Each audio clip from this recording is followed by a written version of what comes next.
6 months ago, I discovered a video that made me question if my marriage was a lie.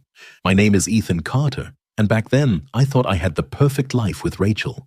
We'd been together 3 years, and every morning felt like a blessing. She'd wake before me, her auburn hair catching the sunlight through our bedroom window, stretching like a cat before padding to the kitchen to make our coffee.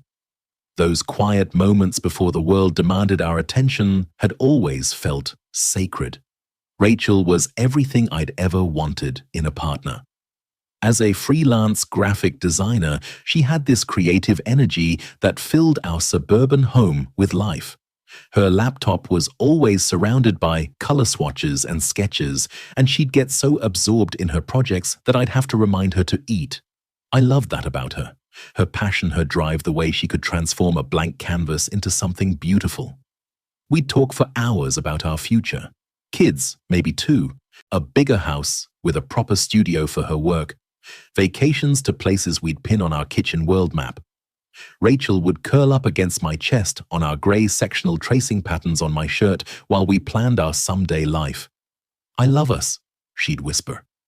And I'd feel this warmth spread through my chest like I was the luckiest man alive. Then about 6 months ago, something shifted. It started innocently enough. Rachel announced she wanted to get in better shape, which honestly surprised me because she'd never shown much interest in fitness. She was naturally slender, the kind of woman who could eat pizza for breakfast and still look stunning in anything she wore, but she seemed determined. "I want to feel stronger," she explained one evening, showing me the membership she'd purchased at Elite Fitness, this boutique gym about 15 minutes from our house. "I'm tired of feeling weak, I want to challenge myself." I supported her completely. In fact, I was proud of her for setting a goal and going after it. The gym was beautiful, all exposed brick and industrial lighting with state-of-the-art equipment and this exclusive feel that made the membership fee seem worthwhile. Rachel was practically glowing when she gave me the tour, pointing out the different training areas and introducing me to some of the staff. That's when I first met Adrian Blake. He was everything you'd expect from a personal trainer. Tall, broad-shouldered, with the kind of confident handshake that lingers just a second too long. His gym was his kingdom, and he moved through it like royalty, greeting members by name and flashing that $1,000,000 smile that probably sold 1,000 training packages. "Your wife has incredible potential," he told me that first day, his hand resting briefly on Rachel's shoulder. "I can already tell she's going to transform." Rachel beamed at the compliment, and I felt that familiar pride swell in my chest. My wife was incredible, and it made sense that others would recognize that too. The changes started gradually. Rachel began waking up earlier for morning sessions, her gym bag packed and waiting by the door. She'd come home glowing with endorphins, chattering about her workouts while she stretched in our living room. I'd watch her newfound flexibility with admiration, marveling at how quickly her body was adapting to this new routine. "Adrian says I'm a natural athlete," she'd tell me, rolling out her shoulders. "He thinks I could really excel if I stay consistent." I loved seeing her so motivated. Rachel had always been driven in her work, but this was different. This was personal growth, self-improvement, and I was genuinely happy for her. But then the sessions became longer. What started as hour-long workouts stretched to 2 hours, sometimes 3. When I'd ask about the extended time, Rachel would explain that Adrian was teaching her new techniques, or that she was helping him reorganize equipment, or that she'd gotten caught up talking with other members. "The community there is amazing," she'd say, toweling off her hair. "Adrian really fosters this supportive environment. Sometimes we just lose track of time." I understood. I'd seen how passionate she could get about things she cared about. Time had a way of disappearing when Rachel was in her element. The physical changes were undeniable. Rachel's arms grew toned, her posture improved, and she carried herself with a new confidence that was genuinely attractive. She started buying workout clothes that showed off her progress, tight leggings and sports bras that highlighted muscles I'd never noticed before.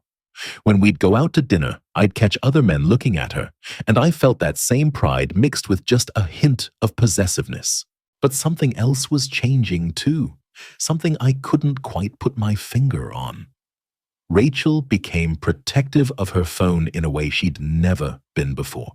We'd always been the kind of couple who'd hand each other our devices without thinking. Can you check my messages while I'm driving? Or my phone's charging, can I use yours to order dinner? But suddenly, her phone was always face down, always within arm's reach, always requiring her immediate attention when it buzzed. Just gym stuff, she'd say when I'd glance at her frantically typing responses.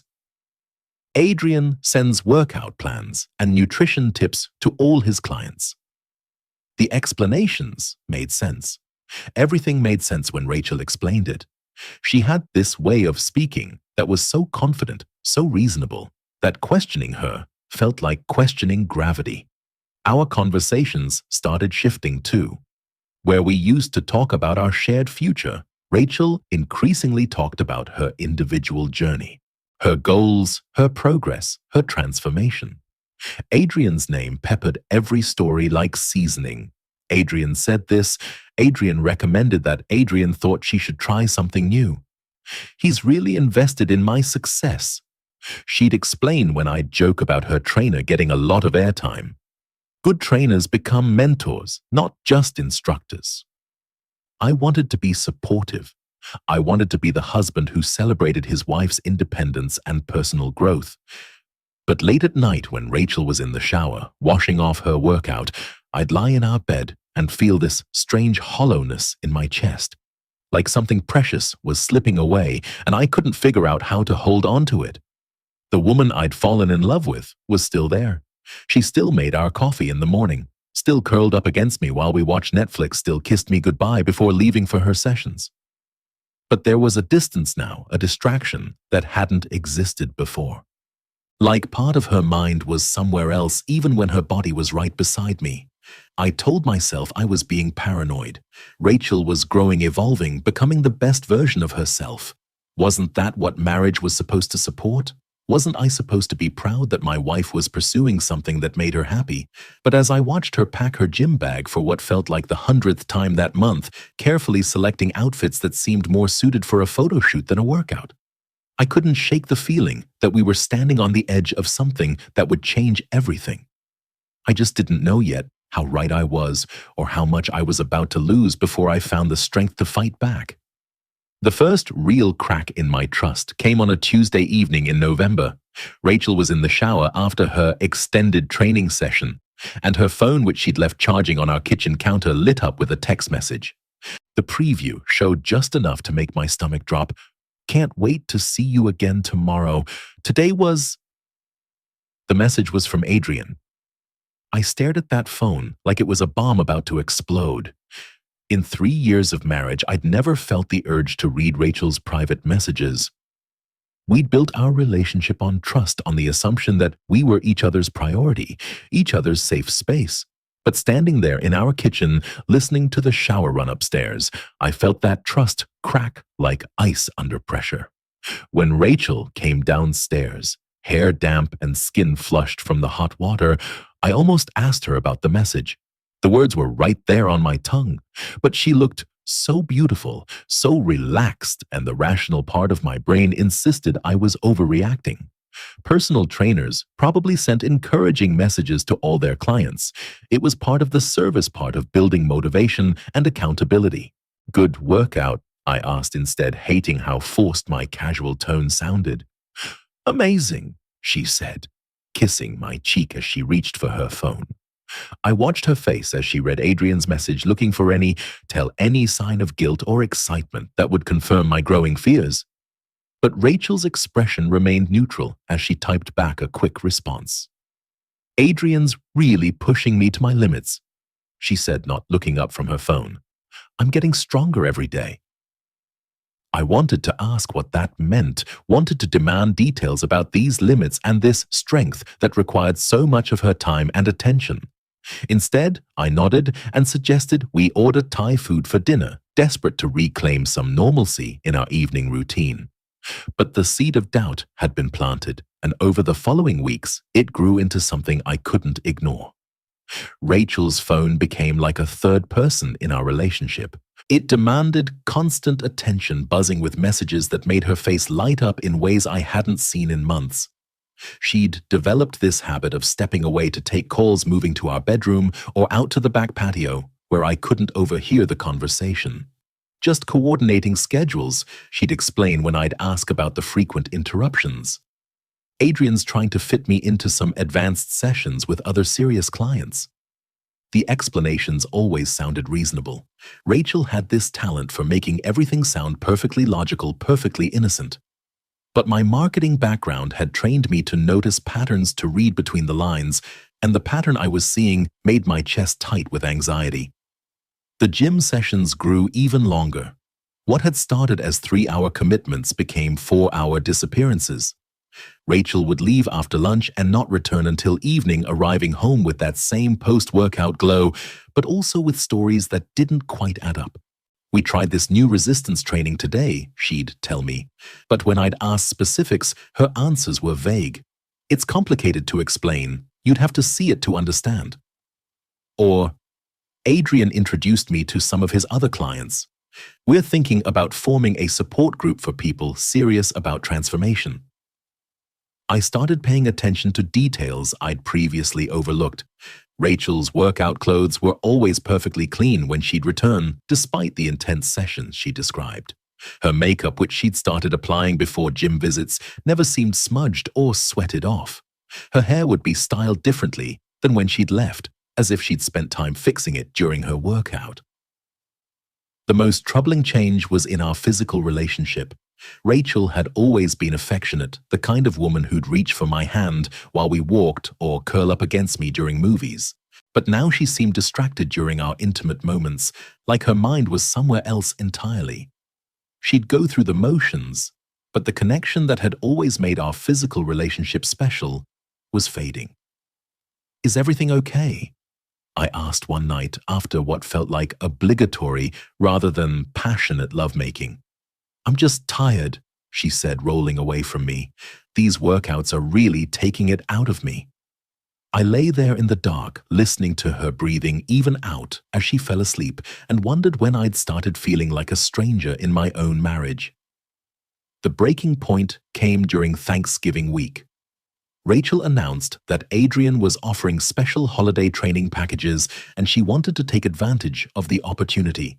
This meant longer sessions, more frequent visits, and missing some of our traditional holiday preparations. "It's only temporary," she assured me when I expressed disappointment about her missing our annual tradition of decorating the house together. "Adrian says consistency is everything, especially during the holidays when people usually backslide." I found myself alone, hanging lights and arranging our ceramic turkey collection, while my wife spent her evening at a gym that seemed to have become more important than our shared life. That night, I made a decision that felt like betraying everything I believed about marriage and trust. But the alternative, continuing to live in this fog of doubt and half-truths, felt worse than the guilt of snooping. Rachel had fallen asleep early, exhausted from another marathon training session. Her phone was charging on her nightstand, face down as always. My hands were shaking as I carefully lifted it, expecting it to be locked with a password I didn't know. It opened immediately to her home screen. What I found in her messages made my world tilt off its axis. Hundreds of texts between Rachel and Adrian dating back months.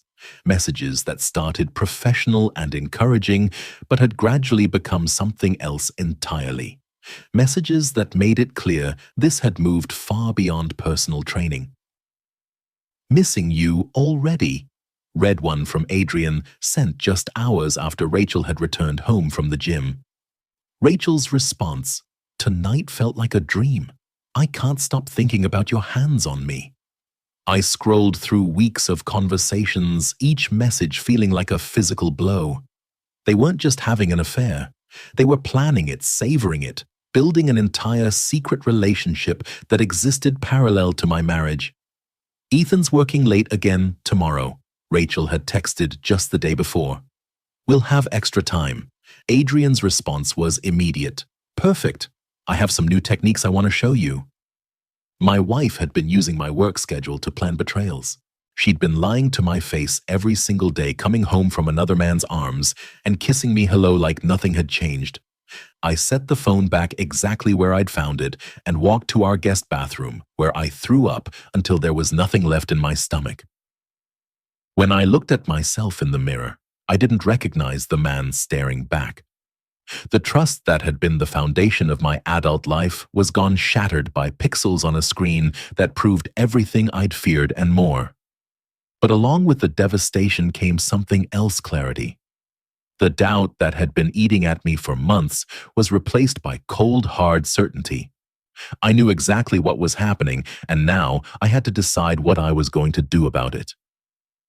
As I walked back to our bedroom, where Rachel slept peacefully beside the phone that contained evidence of her betrayal, I realized that the man who had hesitated to look at his wife's messages was gone forever. In his place was someone harder, someone who understood that love and trust were luxuries I could no longer afford.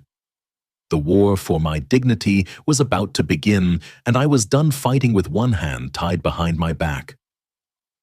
Sleep became impossible after that night.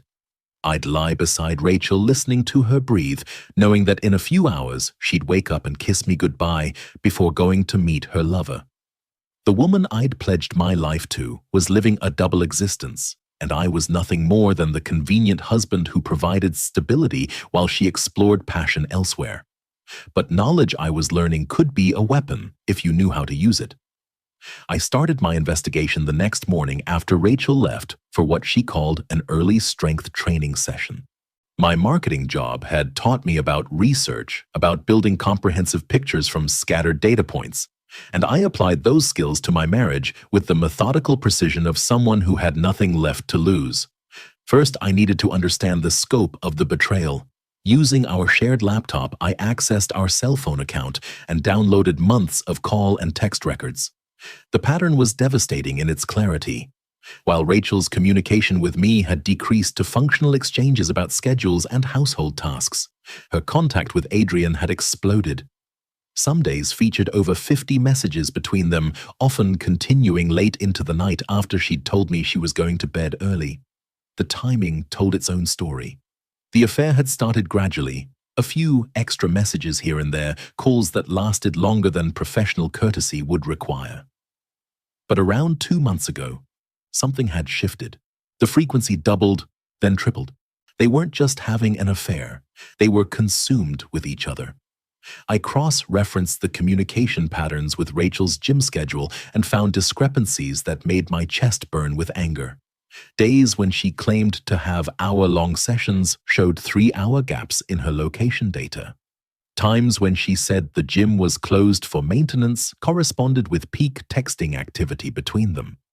My wife wasn't just cheating, she was lying with the casual ease of someone who viewed me as an obstacle rather than a partner.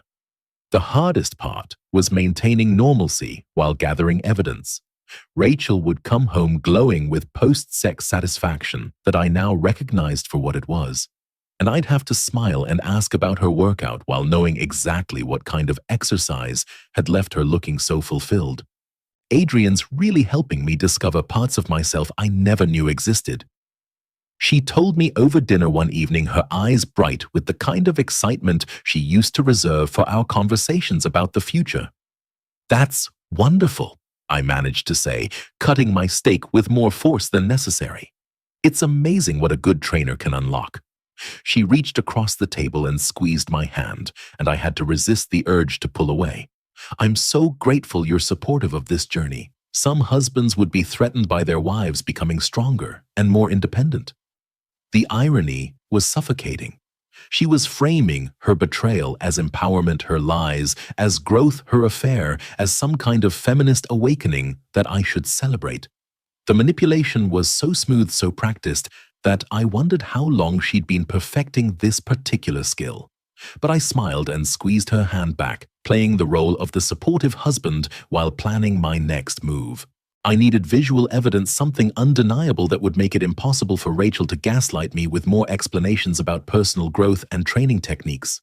The solution came to me during a sleepless night spent staring at our bedroom ceiling. If I couldn't trust my wife, I'd trust technology to tell me the truth. The next day, while Rachel was at what she claimed was a nutrition consultation, I visited 3 different electronic stores, paying cash for small high-definition cameras designed for home security. The sales clerk who helped me was enthusiastic about the features: motion activation, cloud storage, smartphone connectivity. "These are perfect for keeping an eye on things when you're not home," he explained, not knowing that what I needed to watch was my own life falling apart. Installing them required careful planning. I placed one in our bedroom, hidden behind a picture frame that would capture the bed and Rachel's phone charging station. Another went in the living room, disguised as part of our entertainment center setup. The third I kept mobile, a tiny device I could position anywhere I needed additional coverage. The cameras connected to an app on my phone, sending me alerts whenever motion was detected. Within hours of installation, I was watching my wife in real time, seeing how she behaved when she thought she was unobserved. What I discovered was worse than the affair itself. It was the complete absence of any guilt or remorse. Rachel moved through our house like she was playing a role in a movie, checking her appearance in mirrors, practicing expressions, preparing for her next performance as the loving wife. I watched her take selfies in outfits I'd never seen, clearly intended for Adrian. I saw her practice conversations in our bathroom mirror, rehearsing explanations for late arrivals and changed plans. Most devastating of all, I witnessed her laughing at messages on her phone. Genuine, delighted laughter that I hadn't heard directed at anything in our relationship for months. The woman I'd married was gone, replaced by someone who viewed our entire life together as a convenient cover story for her real relationship. But the cameras also gave me something else: evidence of her schedule patterns. Rachel was creatures of habit, and her affair followed predictable routines. Tuesday and Thursday afternoons were extended training sessions that actually took place at a hotel about 20 minutes from the gym. Friday evening, girls' nights with Jenny were solo meetings with Adrian at his apartment. Armed with this knowledge, I made the decision to follow her. The first time was terrifying. My hands shook as I drove 3 cars behind Rachel's Honda, watching her navigate streets that definitely didn't lead to elite fitness. She pulled into the parking lot of the Riverside Hotel, a boutique place with hourly rates and the kind of discretion that made it popular with people who needed privacy for activities they couldn't conduct at home. I parked across the street and watched through binoculars I'd bought for this specific purpose. Adrian's black BMW was already there, and I saw him waiting in the lobby when Rachel walked in. They embraced like lovers, reuniting after months apart, not like a trainer and client who'd seen each other the day before. They disappeared into the elevator together, and I sat in my car for the 3 hours Rachel had told me she'd be at the gym, watching the hotel entrance and feeling my marriage dissolve with each passing minute. When Rachel emerged, her hair was different. Messier, like she'd been running her hands through it. Her lipstick was gone, and she had that same satisfied glow I'd mistaken for endorphins. Adrian walked her to her car, kissing her goodbye with the casual intimacy of established lovers. I followed her home, maintaining my distance, and arrived just minutes after she did. By the time I walked through our front door, Rachel had already showered and changed, erasing all evidence of her afternoon betrayal. "How was your day, honey?" she asked, kissing my cheek like she had every day for 3 years. "Productive," I said, the word tasting like poison in my mouth. "Very productive." That night, as Rachel slept peacefully beside me, I lay awake planning the confrontation that would end this charade once and for all. I had the evidence: messages, photos, video footage, location data. I had documented her lies, tracked her movements, and built an airtight case that would make denial impossible. But I also had something else: the understanding that this wasn't just about catching her cheating. This was about reclaiming my dignity, about ensuring that when this marriage ended, it would be on my terms, with the truth fully exposed. Rachel had underestimated the man she'd been betraying. She thought she was dealing with the trusting, accommodating husband she'd always known. Instead, she was about to face someone who had learned her game and decided to play it better. The final act was about to begin, and this time, I would be the one in control. The transformation was complete by December. I'd become someone I didn't recognize. A man who could smile at his wife over breakfast while reviewing surveillance footage on his phone, who could kiss her goodbye knowing exactly where she was going and who she'd be meeting. The naive husband who'd trusted blindly was gone, replaced by someone harder, more calculating, and absolutely determined to orchestrate the perfect revelation. Rachel had no idea that her double life had become completely transparent to me. She continued her charade with the confidence of someone who believed her performance was flawless. Every morning, she'd pack her gym bag with clothes that were more suitable for seduction than exercise. Every afternoon, she'd return home with elaborate stories about her training progress that had nothing to do with fitness and everything to do with her growing expertise in deception. Adrian thinks I'm ready for some advanced techniques. She told me one evening applying moisturizer with the careful attention of someone who knew her skin would be examined closely by another man's hands. He wants to work with me one-on-one to really push my boundaries. I nodded supportively, the perfect picture of the encouraging husband. That sounds intense. You must trust him completely to go that deep with your training. I do, Rachel said, and for a moment something flickered across her face. Maybe guilt, maybe regret. But it was gone so quickly I might have imagined it. He really understands me. You know, he sees potential in me that I didn't even know existed. The irony was suffocating. She was describing falling in love while talking to the husband she was betraying, framing her affair as personal growth that I should celebrate. The manipulation had become so natural to her that I wondered if she even recognized it as lying anymore. But I'd learned to play the game too. I'm so proud of how dedicated you've become, I said, meaning every word in a way she couldn't possibly understand. Your commitment to this transformation is really inspiring. While Rachel continued her performance, I was preparing for the finale. The evidence I'd gathered was overwhelming. Hundreds of text messages, photos from the hotel meetings, surveillance footage of their encounters, location data that proved every lie she'd told. But evidence alone wasn't enough. I wanted more than just proof of her betrayal.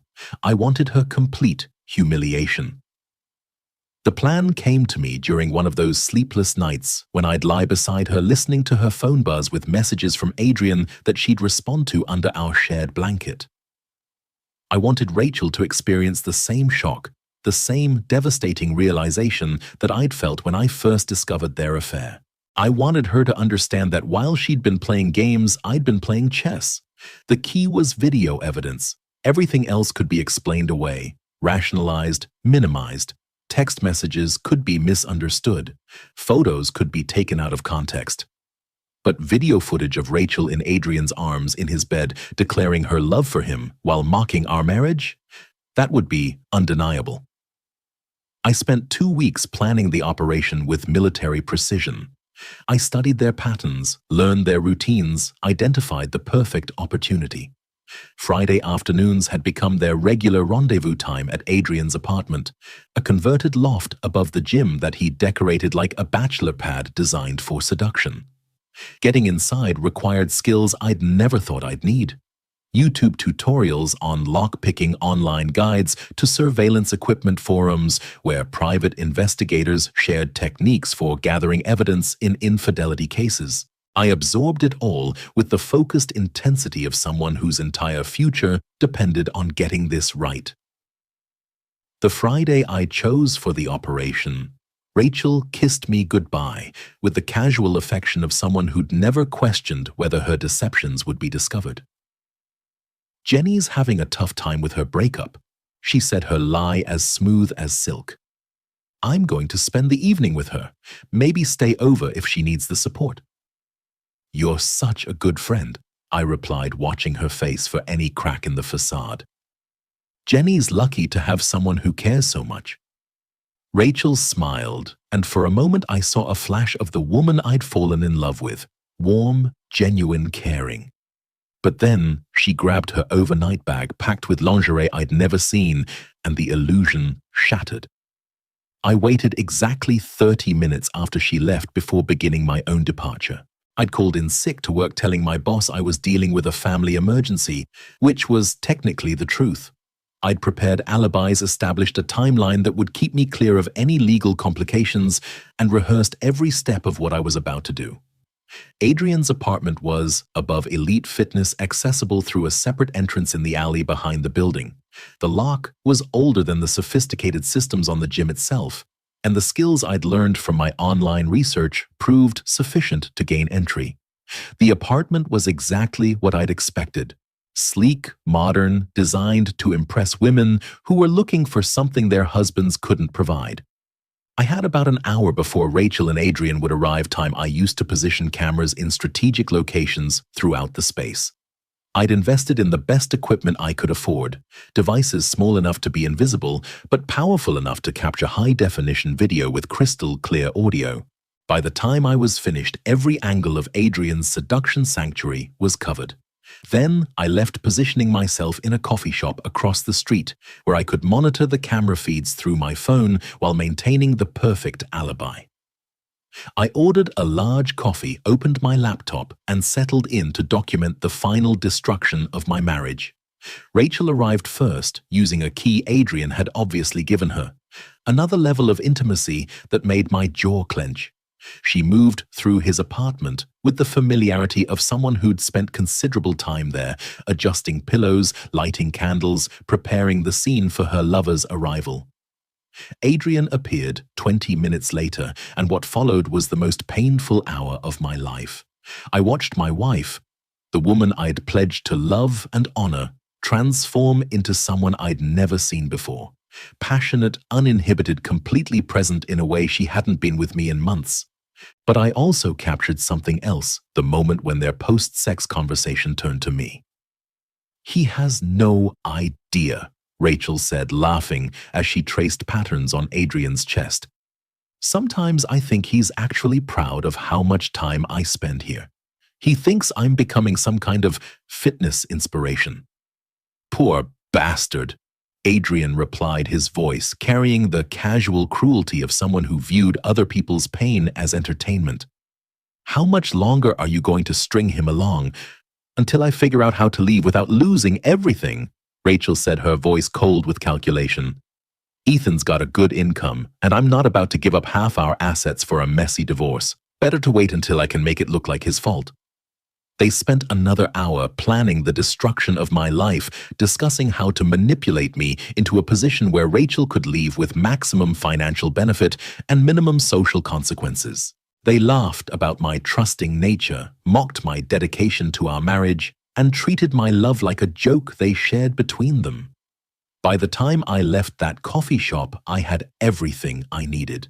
Not just evidence of Rachel's infidelity, but proof of her calculating cruelty, her complete contempt for our marriage, and her plans to destroy me financially and emotionally. That night, when Rachel came home with her fabricated stories about comforting Jenny, I was ready. The naive husband she'd been deceiving was gone forever, replaced by someone who understood that mercy was a luxury I could no longer afford. "How's Jenny doing?" I asked, my voice perfectly calm. "Better," Rachel said, kissing my forehead with lips that had been on another man hours earlier. "Sometimes people just need to know someone cares about them." I smiled and nodded, playing my role one last time. "That's so true. Care and trust are really the foundation of any relationship." Rachel agreed, completely missing the edge in my voice that should have warned her that her perfect deception was about to become her perfect downfall. Tomorrow, I would show her the video, and the game that she thought she was winning would finally be over. The morning of reckoning arrived with the kind of crisp December clarity that makes everything appear sharper, more defined. I'd barely slept, but adrenaline had replaced exhaustion, and I felt more focused than I had in months. Today, Rachel would learn that the husband she'd been deceiving was no longer the trusting man she'd married. Today, she would discover that while she'd been playing games, I'd been gathering weapons. Rachel woke up in her usual way, stretching against me with the casual intimacy of someone who believed her secret life was perfectly hidden. She kissed my shoulder and murmured something about how much she loved our quiet mornings together.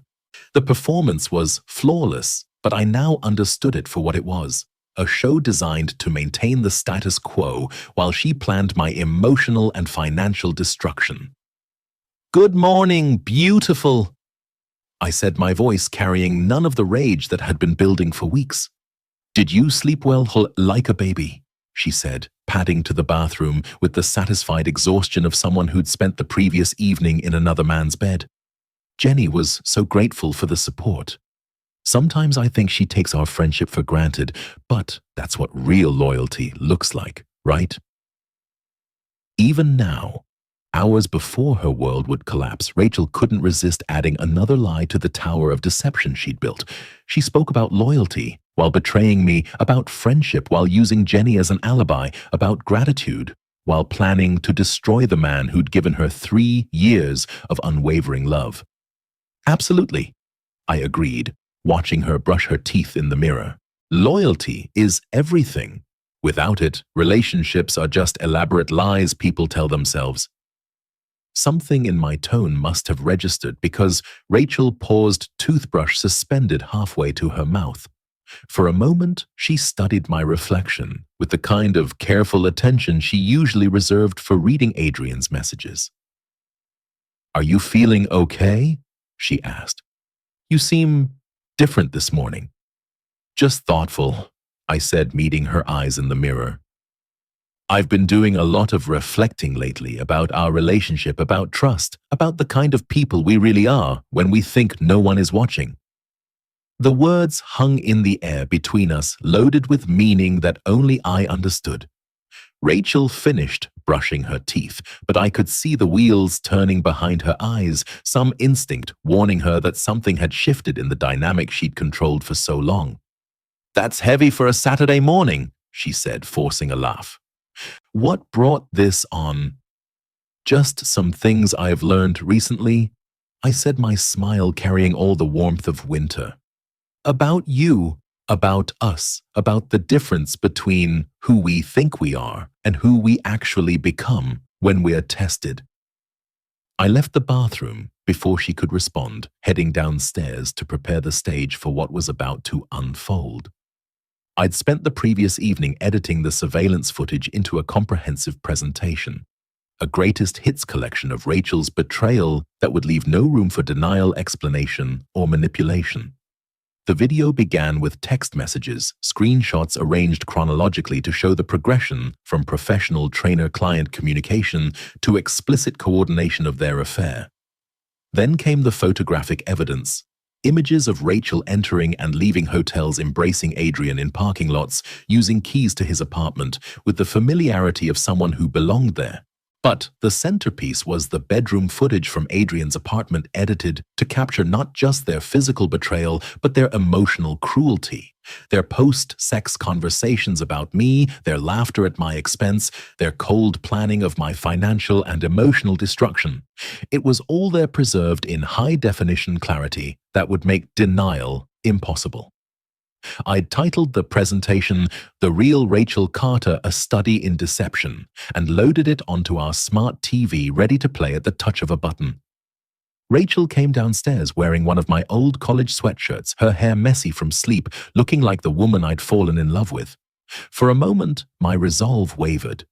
This was still my wife, the person I'd planned to grow old with, and what I was about to do would destroy not just our marriage, but her entire sense of self. But then I remembered her voice on that surveillance footage. "Poor bastard. How much longer are you going to string him along?" And my compassion crystallized into something harder. "Rachel," I said, my voice calm and controlled, "I need you to sit down. There's something we need to discuss." Something in my tone must have triggered her instincts because her entire body went rigid. The casual morning intimacy evaporated, replaced by the wariness of someone who suddenly realized they might be walking into a trap. "What's wrong?" she asked, but she was already moving toward the couch, her movements careful and controlled. "I have a video I'd like you to watch," I said, reaching for the remote. "It's about us, about our relationship, about some things I've discovered recently." The color drained from Rachel's face so quickly I thought she might faint. She sank onto the couch like her legs had given out, her eyes fixed on the black TV screen with the kind of terror usually reserved for natural disasters. "Ethan," she said, her voice barely a whisper, "whatever you think you know."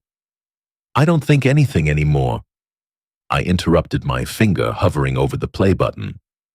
"Thinking requires guesswork. What I have now is certainty."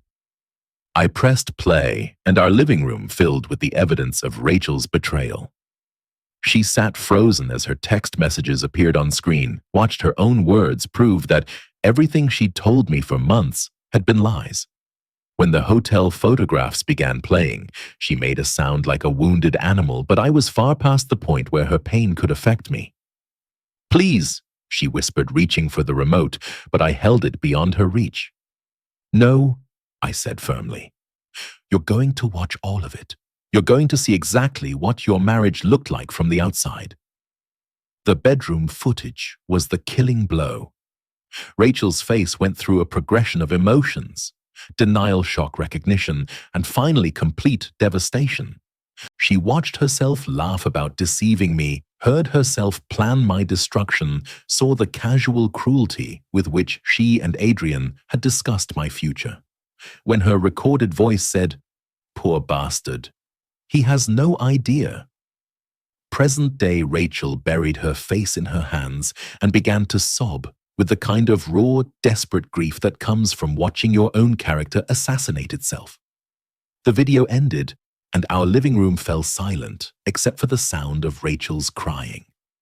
I turned off the TV and set down the remote, studying my wife with the detached curiosity of someone observing a fascinating but ultimately foreign species.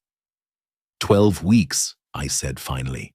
That's how long I've known. 12 weeks of watching you lie to my face, of listening to you talk about loyalty and trust while planning to destroy me financially and emotionally.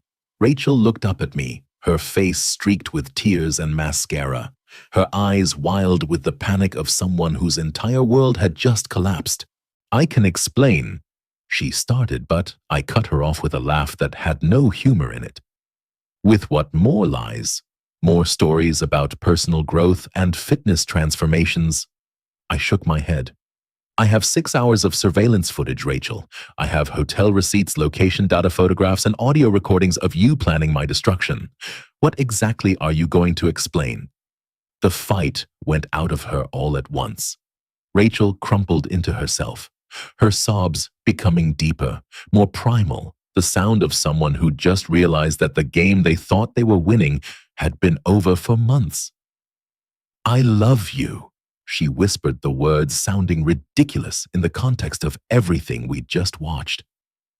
"No," I said, my voice steady and sure. "You loved the security I provided while you fell in love with someone else. You loved having a husband to maintain your reputation while you planned to take half of everything I'd worked for and make it look like my fault." I stood up, looking down at the woman who'd shared my bed for 3 years while dreaming of another man. "I've already spoken with a lawyer," I said. "The divorce papers will be filed Monday morning. The evidence we just watched will be submitted to the court, which means your plan to leave with maximum benefit and minimum consequences just became impossible." Rachel's crying intensified, but there was calculation in her grief now, the desperate scrambling of someone trying to find an angle, a way to manipulate the situation back in her direction. "We can work through this," she pleaded. "Marriage counseling, therapy, whatever it takes. People survive affairs, Ethan. We can rebuild." I studied her tear-streaked face, remembering the woman who'd laughed about stringing me along, who'd called me a poor bastard for trusting the person I'd married.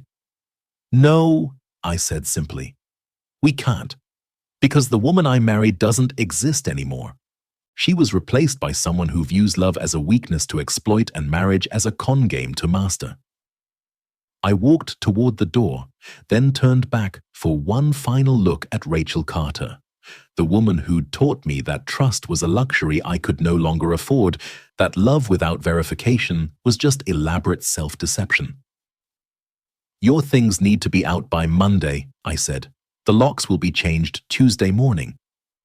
As I drove away from the house we'd shared, leaving Rachel to confront the wreckage of the life she'd systematically destroyed, I felt something I hadn't experienced in months: peace. The game was finally over, and for the first time since this nightmare began, I was the one in control. Behind me, Rachel sat alone in our living room, surrounded by the evidence of her betrayal, finally understanding that the husband she'd underestimated had learned to play her game better than she'd ever imagined.